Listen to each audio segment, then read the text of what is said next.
విజయవాడ ప్రాంతంలో వరదలు రావడం మనకు అందరికీ తెలిసిందే.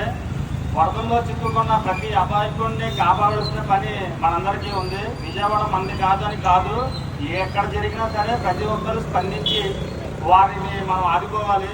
మానవత్వం చూపించే దారి ఇది. దయచేసి ఈ సెంటర్లో మేము విజయవాడ వరదల్లో చిక్కుకున్న ప్రతి అమాయకుల్ని ఏదో చిన్న మా ఖర్చు సాయం చేయాలని కోరుకుంటున్నాం. మీరందరూ కూడా మాకు సపోర్ట్ చేస్తే ఇంకా పెద్దగా చేస్తాము. దయచేసి ఈ విషయాన్ని అందరూ గమనించి అమాయకుల్ని కాపాడడానికి రావాలి. ఎందుకంటే మనిషికి మనిషే తోడు.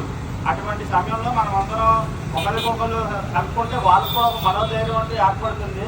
దయచేసి ఈ విషయాన్ని నాటులో సెంటర్లో ఉన్న ప్రతి ఒక్కరు గుర్తించి మా దగ్గరికి రావాల్సిందిగా కోరుతున్నాము.